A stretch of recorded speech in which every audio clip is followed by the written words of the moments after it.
Hello future pharmacist. आज हम start करने वाले हैं एक ऐसा सब्जेक्ट जो फार्मेसी का साइलेंट सुपर हीरो है। नाम है बायोकेमिस्ट्री। तो फर्स्ट ऑफ ऑल हम आपको इंट्रोड्यूस करेंगे हमसे। मेरा नाम है साक्षीकांत और आपके बायोकेमिस्ट्री फार्मास्यूटिकल केमिस्ट्री के जितने भी सब्जेक्ट्स हैं सबकी जिम्मेदारी मेरे कंधों पर है। ओके, तो अब हम ज़्यादा देर ना करके आगे का स्टार्ट करते हैं।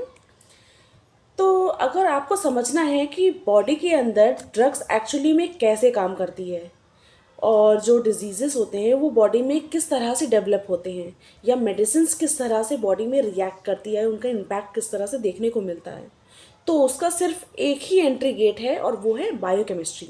यानी आपने बायोकेमिस्ट्री अगर पढ़ लिया अच्छे से तो आप ये सारी चीज़ों को आसानी से समझ सकते हैं। यानी फार्माकोलॉजी और फार्माकोग्नोसी ये सारे सब्जेक्ट का जो आपस में तोड़ जोड़ करके एक बेस बनता है ना, वो कहाँ से बनता है? बायोकेमिस्ट्री के थ्रू बनता है। और अगर हम आपको बोले तो आज के जो सेशन में है ना, हम सिर्फ थ्योरी नहीं पढ़ेंगे, हम आज के सेशन में लिटरली तोड़ मरोड़ के अपनी जो केमिस्ट्री है ना, केमिस्ट्री को समझेंगे कि लाइफ से वो कैसे रिलेटेड होती है। ठीक है, तो अब देखते हैं। पहला क्वेश्चन है व्हाट इज़ बायोकेमिस्ट्री। ये आपके दिमाग में पहले ही आ गया होगा कि जब हमने सब्जेक्ट पढ़ा होगा तो व्हाट इज़ बायोकेमिस्ट्री। केमिस्ट्री और बायोलॉजी का combination, somewhat sounds like this ना।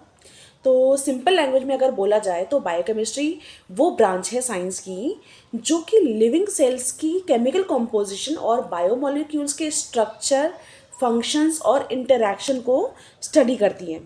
मतलब बॉडी के अंदर जो माइक्रोस्कोपिक केमिकल ड्रामा चल रहा है ना, उसको डिकोड करना बायोकेमिस्ट्री का ही बेसिक काम है। बायोकेमिस्ट्री एक्चुअली में एक ब्रिज की तरह काम करती है जो कि जोड़ती है बायोलॉजी, केमिस्ट्री और फार्मेसी को। और इसी वजह से ये सारे सब्जेक्ट का फाउंडेशन बन जाती है। कौन कौन से सब्जेक्ट जो अभी हमने बोले थे? फार्माकोलॉजी, फार्मास्यूटिकल केमिस्ट्रीज और pharmacokinetics, clinical pharmacy etcetera and etcetera. और सबसे इम्पॉर्टेंट अगर बोला जाए तो बायोकेमिस्ट्री एक्सप्लेन करती है डिजीज़ और ड्रग का एक्शन मॉलिक्यूलर लेवल पर। मतलब बॉडी में मेडिसिन कैसे काम करती है उसका असली एक्सप्लेनेशन आपको यहीं मिलने वाला है। अब लाइफ और केमिस्ट्री को इंटररिलेट करके हम देखते हैं तो एक इंटरेस्टिंग फैक्ट पहले हम देखते हैं। ठीक है, all living organisms obey laws of chemistry. मतलब लाइफ कोई मैजिक नहीं है। लाइफ एक्चुअली एक परफेक्टली ऑर्गेनाइज केमिकल रिएक्शन का सिस्टम है। बॉडी में थाउजेंड्स ऑफ रिएक्शंस कंटिन्यूसली होती रहती हैं और ये रिएक्शंस ऑर्डर्ड होती हैं, एंजाइम्स के थ्रू कैटेलाइज्ड होती हैं और एक्वस मीडियम यानी वाटर में ये ऑकर करती हैं। और सेल की फंक्शनिंग डिपेंड करती है केवल और केवल तीन चीज़ों पर। कौन से? बायोमोलिक्यूल्स। ठीक है, सेकेंड है कंसंट्रेशन कितनी है उन बायोमोलिक्यूल्स की, और थर्ड वो सेल में कैसे स्पेशली ऑर्गेनाइज्ड हैं। ये तीन चीज़ आप ध्यान रखना। ठीक है, मतलब बॉडी के एक केमिकल सिटी की तरह हो गया है ये ना, जहाँ पर सारे मॉलिक्यूल्स की अलग अलग स्पेसिफिक जॉब और अलग अलग स्पेसिफिक लोकेशन है कि ये वाली तुम्हारा गुड़गांव है, ये वाला मेरा नोएडा है, ये वाला तुम्हारा बैंगलोर है। ठीक है, और यहाँ पर ये अलग काम कर रहे हैं, ये यहाँ पर अलग काम कर रहे हैं, वो अलग काम कर रहे हैं। इसी तरह से स्पेसिफाइड होता है सब कुछ, स्ट्रक्चरली ऑर्गेनाइज होता है। अब आते हैं एलिमेंटल कॉम्पोजिशन पर। अब चलो एक और इंटरेस्टिंग फैक्ट सुनते हैं। ठीक है, all living organisms are mainly composed of 6 essential elements. ठीक है, अब ये 6 एसेंशियल एलिमेंट्स क्या क्या हैं? तो पहला है कार्बन। कार्बन यानी जो ऑर्गेनिक मॉलिक्यूल्स का बैकबोन होता है वो। ठीक है, दूसरा है हाइड्रोजन, ये बॉन्डिंग और पीएच रेगुलेशन में रोल परफॉर्म करता है। फिर है ऑक्सीजन, ये ऑक्सीडेशन और रेस्पिरेशन में बहुत ही इंपॉर्टेंट रोल परफॉर्म करता है। नेक्स्ट है हमारा नाइट्रोजन, ये प्रोटीन्स और न्यूक्लिक एसिड्स में पाया जाता है। उसके बाद में आता है फॉस्फोरस, ये एटीपी और न्यूक्लिक एसिड्स में पाया जाता है और फर्दर उनके रोल्स भी उसी से रिलेटेड होते हैं। देन आता है सल्फर, ये अमीनो एसिड जैसे सिस्टीन और मेथियोनिन में पाया जाता है। और सबसे शॉकिंग बात आपको बताई जाए ना, तो ऑलमोस्ट 96 जो सेल का मास है वो कार्बन, हाइड्रोजन, ऑक्सीजन और नाइट्रोजन से बना होता है। मतलब इतनी कॉम्प्लेक्स लाइफ, ये बस सिर्फ जो 4 एलिमेंट्स हैं ना, कार्बन, हाइड्रोजन, ऑक्सीजन और नाइट्रोजन, इन पर ही डिपेंड करती है। इम्प्रेसिव ना। चलो, अब फाइनली हम आते हैं बायोमोलिक्यूल्स पर। ठीक है। बायोमोलिक्यूल्स वो कंपाउंड्स हैं जो लिविंग ऑर्गेनिज्म के अंदर सिंथेसाइज होते हैं। ये लो मॉलिक्यूलर वेट भी हो सकते हैं और हाई मॉलिक्यूलर वेट भी हो सकते हैं। इनका रोल होता है स्ट्रक्चर प्रोवाइड करना, कैटालिसिस की तरह वर्क करना, कैटालिटिक एजेंट की तरह वर्क करना, और कैटालिसिस को प्रमोट करना, रेगुलेटरी प्रोडक्ट के लिए कुछ इनका सिंथेसिस का होता है, इंफॉर्मेशन बाकी इनका रोल होता है। मोस्ट बायोमोलिक्यूल्स जो होते हैं कार्बन बेस्ड होते हैं और ये कोवैलेंट स्ट्रक्चर्स होते हैं। और सबसे इंटरेस्टिंग बात अगर हम लोग देखें इसमें, तो ये molecules stereo chemistry, functional group specificity और मॉलिक्यूलर रिकॉग्निशन शो करते हैं। मतलब मॉलिक्यूल्स भी एक दूसरे को पहचान सकते हैं, जैसे लॉक एंड की सिस्टम ऑफ एंजाइम्स, वो हम फर्दर पढ़ेंगे। Chemical features of biomolecules. Biomolecules में कुछ कॉमन फंक्शनल ग्रुप्स प्रेजेंट होते हैं, जैसे हाइड्रोक्सिल ग्रुप यानी OH, कार्बोक्सिल ग्रुप यानी COOH, अमीनो ग्रुप यानी NH2 और फॉस्फेट ग्रुप यानी PO4 3-। ये मॉलिक्यूल शो करते हैं structural isomerism, stereo isomerism, optical activities और पॉलीमराइजेशन। और बॉडी में रिएक्शंस मेनली 3 टाइप के होते हैं, कंडेंसेशन, हाइड्रोलिसिस और ऑक्सीडेशन रिडक्शन। मतलब बॉडी बेसिकली एक सुपर एडवांस केमिकल रिएक्टर है। अब नेक्स्ट आते हैं हम क्लासिफिकेशन ऑफ बायोमोलिक्यूल्स। बायोमोलिक्यूल्स को क्लासीफाई करने के लिए 2 मेजर टाइप्स हैं। ठीक है। पहला है स्ट्रक्चरल बेसिस और दूसरा है केमिकल बेसिस। स्ट्रक्चरल बेसिस पर अगर देखा जाए तो बायोमोलिक्यूल्स होते हैं माइक्रोमोलिक्यूल्स और मैक्रोमोलिक्यूल्स। माइक्रोमोलिक्यूल्स यानी उसका नाम से ही पता चल रहा है कि वो छोटे हैं, साइज में छोटे हैं, यानी वो लेस दैन 1000 डाल्टन साइज के होते हैं। और ये वाटर सॉल्युबल होते हैं, इनको बिल्डिंग ब्लॉक्स भी बोला जाता है, क्योंकि ये जो मैक्रोमोलिक्यूल्स होते हैं इनके प्रिकर्सर की तरह काम करते हैं। यानी ये एक पत्थर हैं, छोटे से ईंट हैं, जिनको हम जोड़ जोड़ के एक बड़ी सी बिल्डिंग बना लेते हैं। वो बिल्डिंग हमारे होगा मैक्रोमोलिक्यूल्स, और जो हमारा पत्थर है ये हो गया माइक्रोमोलिक्यूल्स। ठीक है। अब इनके एग्जाम्पल्स में क्या आते हैं? इनके एग्जाम्पल्स में है amino acid, monosaccharides, fatty acid, nucleotides. ठीक है। और भी हैं अदर फर्दर, तो अभी हम फिलहाल इन्हीं को देखेंगे। और मैक्रोमोलिक्यूल्स को बराबर आते हैं, तो इनका मॉलिक्यूलर वेट जो होता है वो 10,000 डाल्टन से कहीं ज़्यादा होता है। ये एक्चुअली में पॉलीमर फॉर्म में होते हैं, यानी एक लॉन्ग चेन होती है मोनोमर्स की। मोनोमर्स यानी सिंगल यूनिट की। उस सिंगल यूनिट की ये बहुत सारी अनलिमिटेड चेन होती है, और उसका जो स्पेसिफिक डिज़ाइन होता है या स्ट्रक्चर होता है वो हम नॉर्मली ऐसे नहीं कर सकते। वो 3D स्ट्रक्चर होता है, और 3D स्ट्रक्चर के बेसिस पर ही इसके फंक्शंस भी डिसाइड होते हैं। अब इसके एग्जांपल्स में क्या आ जाते हैं, जैसे प्रोटीन्स आ गया, पॉलीसैकेराइड आ गया, और न्यूक्लिक एसिड्स आ गए। न्यूक्लिक एसिड्स यानी DNA और RNA। तो केमिकल बेसिस पर बायोमोलिक्यूल्स इनऑर्गेनिक और ऑर्गेनिक 2 तरह के होते हैं। अब हम पहले इनऑर्गेनिक बायोमोलिक्यूल्स को देखते हैं। ठीक है। इनऑर्गेनिक बायोमोलिक्यूल्स में सबसे पहले हमारा आ गया वाटर। वाटर बॉडी का सबसे ज़्यादा अबेंडेंट कंपोनेंट है।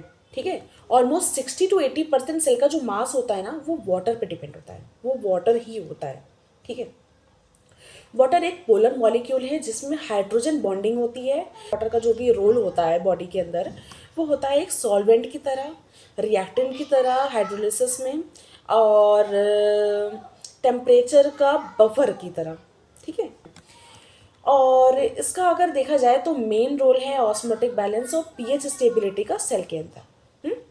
वाटर सिर्फ एक थर्स्ट क्वेंच नहीं करता, यानी वो प्यास बुझाने का काम नहीं है, ये लाइफ को सस्टेन करता है। यानी लाइफ अगर पॉसिबल है तो वाटर की नीड उसमें काफ़ी ज़्यादा है। अब आते हैं हम मिनरल्स पर। Minerals and electrolytes. Minerals biological fluids होते हैं, जो कि उन बायोलॉजिकल फ्लूइड्स के अंदर ये आयंस के फॉर्म में एग्जिस्ट करते हैं। ठीक है।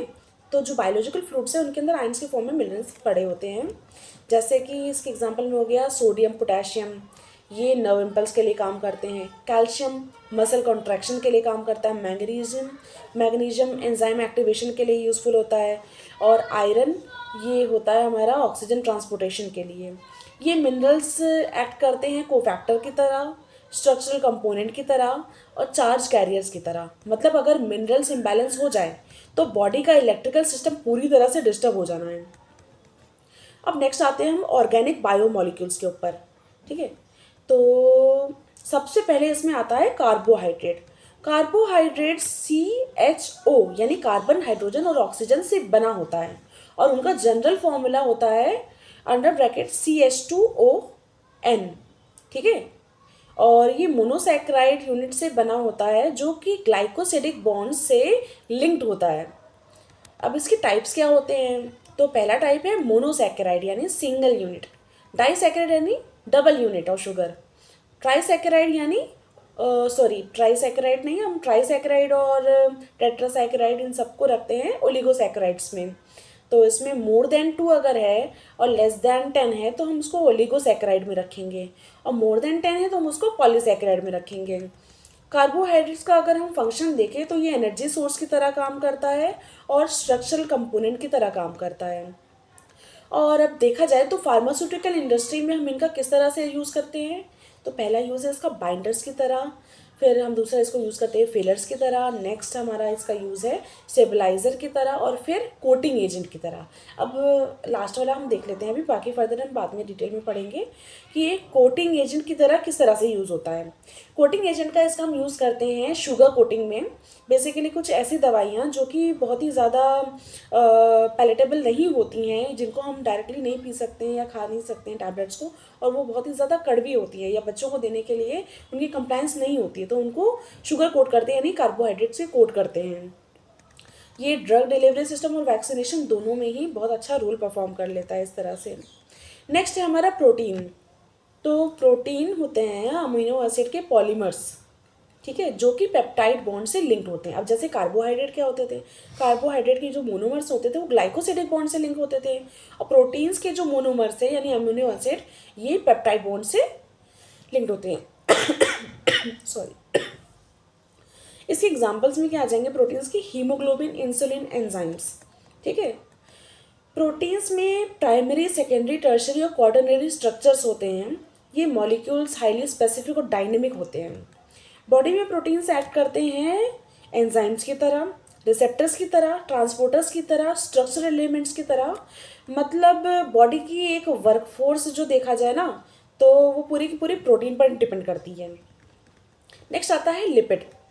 लिपिड हाइड्रोफोबिक या एम्फीपैथिक मॉलिक्यूल्स होते हैं। ये हाइड्रोकार्बन से भरे हुए होते हैं और इनको ट्रू पॉलीमर्स नहीं कहा जा सकता। ठीक है, तो अब इनके एग्जांपल्स में देखते हैं तो ये ट्राइग्लिसराइड्स आते हैं, फॉस्फोलिपिड्स आते हैं और कोलेस्ट्रॉल्स आता है। ठीक है, लिपिड में अगर देखा जाए तो इनका फंक्शन क्या क्या होता है, तो ये बायोलॉजिकल मेम्ब्रेन में परफॉर्म करते हैं। जो हमारी बायोलॉजिकल मेम्ब्रेन होती है यानी स्किन मेम्ब्रेन, ये जो भी मेम्ब्रेन्स होती हैं वो कैसे डेवलप होती है, प्रोटीन के थ्रू उनका स्ट्रक्चर फॉर्मेशन होता है। नेक्स्ट है हमारा हार्मोन सिंथेसिस। हार्मोन का अगर सिंथेसिस है तो उसमें प्रिकर्सर हमारा लिपिड्स होते हैं। ठीक है, नेक्स्ट है एनर्जी रिजर्व्स में। मतलब अगर बॉडी स्टार्वेशन की कंडीशन में है और स्टार्वेशन में अगर बॉडी को अलाइव रखना है तो उस कंडीशन में जो लिपिड्स स्टोर्ड होते हैं उन्हीं लिपिड्स को ब्रेक डाउन करके एनर्जी बॉडी को प्रोवाइड करता है बॉडी हमारा। मतलब बॉडी का एक एनर्जी बैंक और मेम्ब्रेन का आर्किटेक्चर लिपिड्स पर ही डिपेंड करता है। नेक्स्ट है nucleic acid. Nucleic acid nucleotides का पॉलीमर है और इसके एग्जांपल्स में आ जाता है डीएनए और आरएनए। इनका मेन रोल होता है जेनेटिक इन्फॉर्मेशन को स्टोर और ट्रांसमिट करना, यानी एक जनरेशन से दूसरी जनरेशन अगर इन्फॉर्मेशन कहीं जा रही है तो वो किसके थ्रू जा रही है? कोई खत तो लिख नहीं रहा है, ना कोई लेटर लिख रहा है, उस समय लव लेटर नहीं चलते बॉडी के अंदर। तो बॉडी के अंदर क्या चलता है? लव लेटर की जगह है न्यूक्लियोटाइड्स के पॉलीमर यानी न्यूक्लिक एसिड्स, मतलब कि डीएनए और आरएनए। अब इनमें कॉम्प्लीमेंट्री बेस पेयरिंग होती है जो कि डायरेक्शन इनका 5' से 3' होता है। ठीक है, देखो 5' to 3' भी बोलते हैं हम। ये मॉलिक्यूल्स एसेंशियल्स होते हैं इनहेरिटेंस के लिए और प्रोटीन सिंथेसिस के लिए। मतलब लाइफ का पूरा ब्लूप्रिंट डीएनए में स्टोर होता है। बायोमॉलिक्यूल्स का और उनका मेटाबॉलिज्म, इनका रिलेशन क्या है? Let's delve into it. Metabolism का मतलब होता है बॉडी में होने वाला टोटल केमिकल रिएक्शन क्या है, ठीक है। इसके दो टाइप्स होते हैं मेटाबॉलिज्म के, ठीक है। पहला होता है एनाबॉलिज्म, दूसरा होता है कैटाबॉलिज्म, ठीक है। यानी बॉडी के अंदर जितने भी केमिकल रिएक्शन चल रहे हैं कुछ भी, हम्म, तो वो दो तरह का है, एनाबॉलिज्म है और कैटाबॉलिज्म है।